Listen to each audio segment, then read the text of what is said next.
Carolina Pedroso, muito obrigado aqui pela presença aqui no Poder Expresso.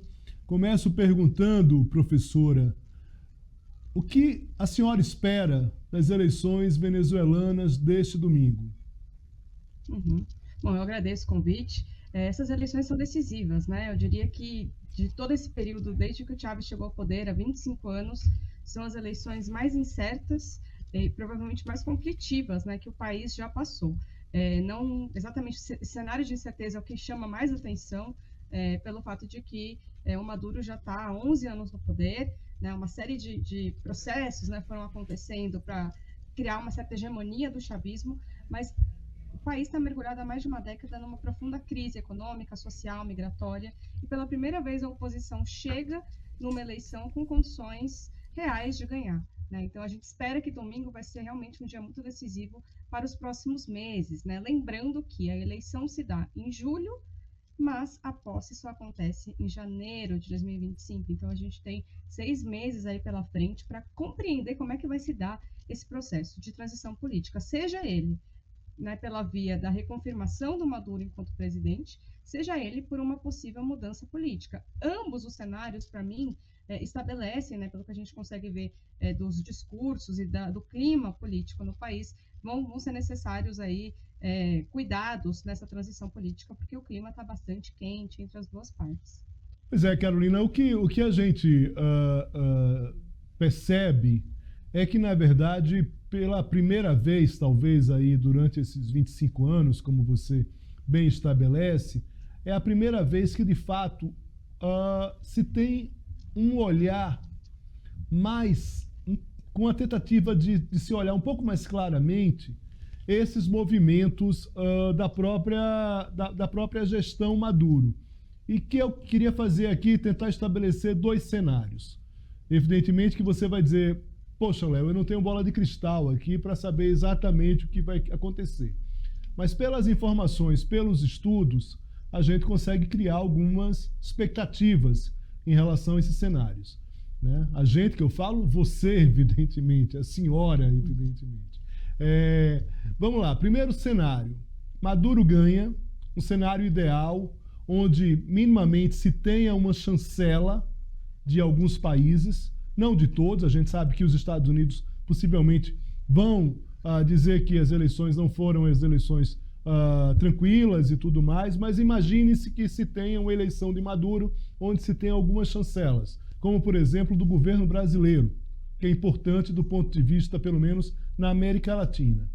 Qual vai ser esse cenário durante esses 6 meses de transição no caso de uma eleição tranquila do Maduro? Eu vou fazer outros dois cenários, vou tentar estabelecer outros dois cenários. O cenário de vitória da oposição e um terceiro cenário que me parece o cenário mais crítico, que é uma eleição vitoriosa do Maduro ou uma eleição vitoriosa da oposição que, se tenha dúvidas efetivas e não tenha chancela da comunidade internacional em relação à eleição de Maduro, ou Maduro tente, de alguma forma, melar essa eleição da oposição. Se esse cenário, esse último cenário, ele não ele pode parecer uma crítica muito forte em relação ao que Maduro pode vir a fazer, ele mesmo já falou em banho de sangue. Mas vamos para o primeiro cenário, professora. Vamos por partes, né? Então, o primeiro cenário, né? Vitória de Maduro, com reconhecimento por parte, pelo menos, da comunidade internacional dessa vitória. Bom, a gente poderia pensar, bom, é a continuidade do que já tem, né? Então, teoricamente, não haveria grandes rupturas, grandes mudanças. Dessa forma, porque os últimos meses foram de intensa mobilização da oposição, tanto interna quanto externamente, né? É importante dizer que boa parte dos observadores internacionais estão indo também por conta do apelo da oposição para que esses observadores estejam lá, né? Inclusive a Maria Corina e o próprio Edmundo Gonzalez sentiram muito, né, o fato de que o Brasil não vai mais enviar os técnicos do TSE, a Colômbia também cancelou uma parte da missão de observação da eleição, enfim, a oposição tem sentido muito a falta de mais observadores internacionais. Vale dizer que dessas últimas eleições, essa tem sido a que vai ter o maior número de organizações participando desse processo de observação, né? Então, eu acho que não vai ser uma vida fácil, nem para o Maduro, nem para a oposição, vai haver ainda bastante instabilidade, principalmente pelo fato de que as pessoas estão muito mobilizadas, né? Enfim, de todos esses anos que eu acompanho a Venezuela, eu nunca vi pessoas das diferentes correntes estarem tão mobilizadas, tão engajadas nessas campanhas, seja nas ruas, seja nas redes sociais. Então, digamos, a temperatura social vai estar muito elevada. Então, mesmo com a continuidade de um governo que já está no poder, não me parece que vai ser um cenário tranquilo, né? Por isso que eu acho que essa transição pacífica, essa construção necessária, né, de uma transição pacífica, ela vai ser necessária nos dois possíveis resultados, né? Maduro ou Gonçalves Urrutia. E, claro, o fato de que parte da comunidade internacional provavelmente não vai reconhecer a vitória do Maduro, você bem disse Estados Unidos, mas a própria União Europeia, que não vai mais enviar observadores internacionais também, a gente já sabe de antemão que são países e atores que têm muitas reservas, né, em relação ao que o Maduro representa e certamente vão continuar criando entraves para que esse governo não consiga atuar, sobretudo na esfera econômica e financeira. Né? Foram países que impuseram sanções importantes contra a economia da Venezuela e que têm efeitos aí devastadores, principalmente sobre a população do país. Muito bem, Carolina. E o terceiro cenário aí, você falou os dois cenários, uma eleição de Maduro, uma eleição da oposição, e esse terceiro cenário que é essa dúvida não só dos Estados Unidos, mas da União Europeia, mas também, por exemplo, de atores importantes, nesse caso regional, como o Brasil. Essa dúvida sobre a efetiva eleição do Maduro ou uma eventual eleição da oposição que Maduro venha a melar, mais uma vez, a querer melar, a querer não aceitar efetivamente. Mais uma vez, não é um cenário despropositado. Afinal de contas, o próprio Maduro falou de banho de sangue. Então, a gente tem essas possibilidades aí desenhadas, né? De oposição ganhar, também com uma certa dúvida se vai ganhar, se não vai, né? Mas se efetivamente a oposição consegue levar a maior parte dos votos, também não vai ter vida fácil nesse processo de transição. São muitos meses, né, para conseguir construir, né, uma possibilidade aí de transição de projeto, e são projetos completamente antagônicos, né, Léo? A gente está falando de um projeto que está há 25 anos no poder, que tem uma visão específica sobre a exploração dos recursos minerais, tem uma visão estratégica, tem uma visão militar, que é exatamente oposta do projeto que o Gonçalves Urrutia está encabeçando, mas que de fato é liderado pela Maria Corina Machado, né? Então essa é também a grande impossibilidade aí de convivência entre as partes. E aí o último cenário, né, que você tinha dito que provavelmente é o mais crítico, é se houver dúvidas quanto ao resultado, né? E eu acho que essas dúvidas, elas de forma se dissipar ou não no domingo, né? Domingo é o grande dia de fato, para a gente compreender como esse processo vai acontecer, porque a possibilidade de fraude eleitoral, muitas vezes no imaginário das pessoas eventualmente não contabilizar os votos da oposição, haver algum tipo de manipulação do voto depositado na urna. Isso me parece ser um cenário pouco provável no caso da Venezuela, por conta de haver um sistema eleitoral bastante bem elaborado, né? O sistema eleitoral deles tem uma dupla checagem, porque deposita o voto na urna eletrônica em um sistema que, em tese, não tem como ser corrompido, semelhante ao do Brasil. Então, deposita o voto, depois sai um comprovante físico daquele voto e esse comprovante é depositado numa urna física. Então, as duas informações têm que ser exatamente iguais, a da urna eletrônica e a da urna física. A população também é convidada a participar da contagem de votos. Então, não acho que o processo possível de fraude aconteça por essa via. O processo, sim, que pode trazer problemas na legitimidade do resultado eleitoral, é o caminho até o voto. O voto na Venezuela não é obrigatório, é facultativo, e na eleição, por exemplo, de 2019, parte da oposição acusou o governo de ter intimidado as pessoas, né, no sentido de elas não se sentirem seguras para sair para votar, principalmente em regiões em que a oposição tem mais força eleitoral, né, ou então haver pessoas que se sentiram coagidas a votar pelo Maduro, com ameaças que teriam recebido de agentes estatais, que estão na ponta ali das políticas públicas, do tipo, olha, se você não votar pelo Maduro, você não vai mais poder desfrutar, né, desses programas sociais e coisas do tipo. E esse tipo de situação é muito mais difícil da gente conseguir comprovar. E se aconteceu, não vai ser exatamente no dia da eleição, né? Está acontecendo ao longo do tempo. Então, isso vai ficar pairando, né, na cabeça das pessoas. Por isso que é tão importante que no dia da eleição essa observação internacional seja muito efetiva, principalmente para verificar se as pessoas estão, de fato, tendo a possibilidade, o livre acesso aos colégios eleitorais para poderem fazer o depósito do seu voto. Então, sentir o clima social, ver se está tendo algum tipo de intimidação, principalmente né, enfim, pelas forças armadas, pela Guarda Nacional Bolivariana, no sentido de não permitir que as pessoas acessem os centros de votação.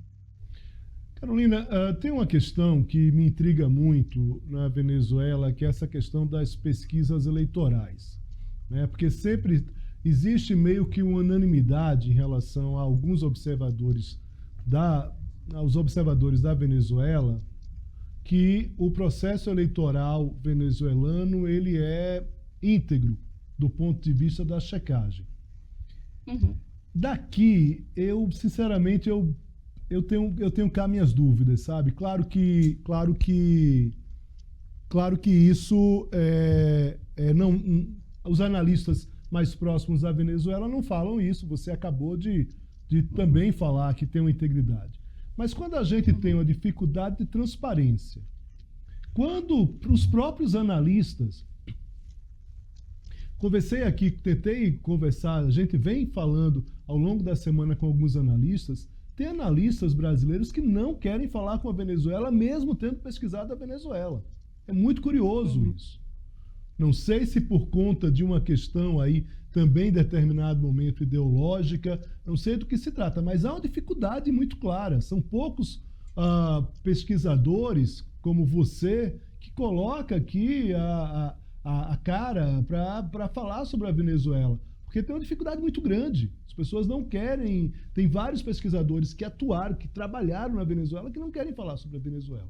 Pelo menos se sentem muito cuidadosos em relação a esse tema. Mas uma coisa que me estranha é, por exemplo, essa questão das pesquisas. Eu não consigo falar como analista político do Brasil de trabalhar com cenários, trabalhar com análise política, sem trabalhar com pesquisa. Você não tem uma pesquisa na Venezuela que seja uma pesquisa íntegra. É a pesquisa comprada ou pela oposição ou pelo governo. Que eleição é essa? Que política é essa que se trabalha dentro da Venezuela? Para mim, isso é completamente... Aqui no Brasil, tem radicais que criticam pesquisas, tem radicais que criticam pesquisas. Mas quem trabalha com análise política de verdade, profissionalmente, e que faz daquilo o seu ganha-pão, jornalistas, analistas, se trabalha e se sabe que existem institutos com credibilidade aqui no Brasil para se analisar cenários. Como é que a gente pode falar de um sistema eleitoral na Venezuela que a gente não consegue falar de pesquisa? Que a eleição é completamente imprevisível. Me parece uma contradição, entende, Carolina? Já na largada. Entendo. E te perguntando isso, e fazendo esse questionamento, eu te pergunto o seguinte: Maduro ele tem um controle, a partir das informações que nos chegam, sobre os militares, sobre o Ministério Público, sobre a própria Justiça. Não é à toa que ele continua no governo durante esse período. Não, ele teve a chancela da população. Tudo bem, mas de alguma forma, me parece muito claro que se ele não tem um controle total, ele tem um controle grande sobre algumas instituições ali venezuelanas. No caso de uma vitória da oposição, como é que você acha que pode se dar essa transição, por exemplo, em determinados cargos da alta burocracia civil e da alta burocracia militar? Pergunto isso já dando alguns elementos. Por exemplo, no caso de Lula, claramente que os militares foram capturados, tem alguns pesquisadores que até falam que, na verdade, não foram os militares que foram capturados, foram os militares que capturaram Bolsonaro, mas independente aqui de quem capturou quem, e aí vai minha questão, no caso do Lula, Lula está fazendo concessões aos militares, muito claramente, porque ele sabe que é necessário fazer esse movimento para governar. Inclusive, se a gente pensar no cenário eleitoral, com a eventual eleição do Donald Trump, isso vai acabar sendo esse custo PT, governo, Lula, militares, vai ser muito maior, inclusive. Se já não é grande nesses 18 meses de governo, vai ser muito maior. Nesse cenário da Venezuela, como é que você imagina que isso pode se dar? Na verdade, essa sua indagação reflete a grande dificuldade hoje de não só analisar, mas de pesquisar a Venezuela, que é a gente ter à nossa disposição informações de fato fidedignas da realidade. Né? Não só as pesquisas, né, de intenção de voto, como você mencionou, elas são completamente díspares a depender de quem contratou o serviço. O mesmo acontece com as informações que chegam da Venezuela.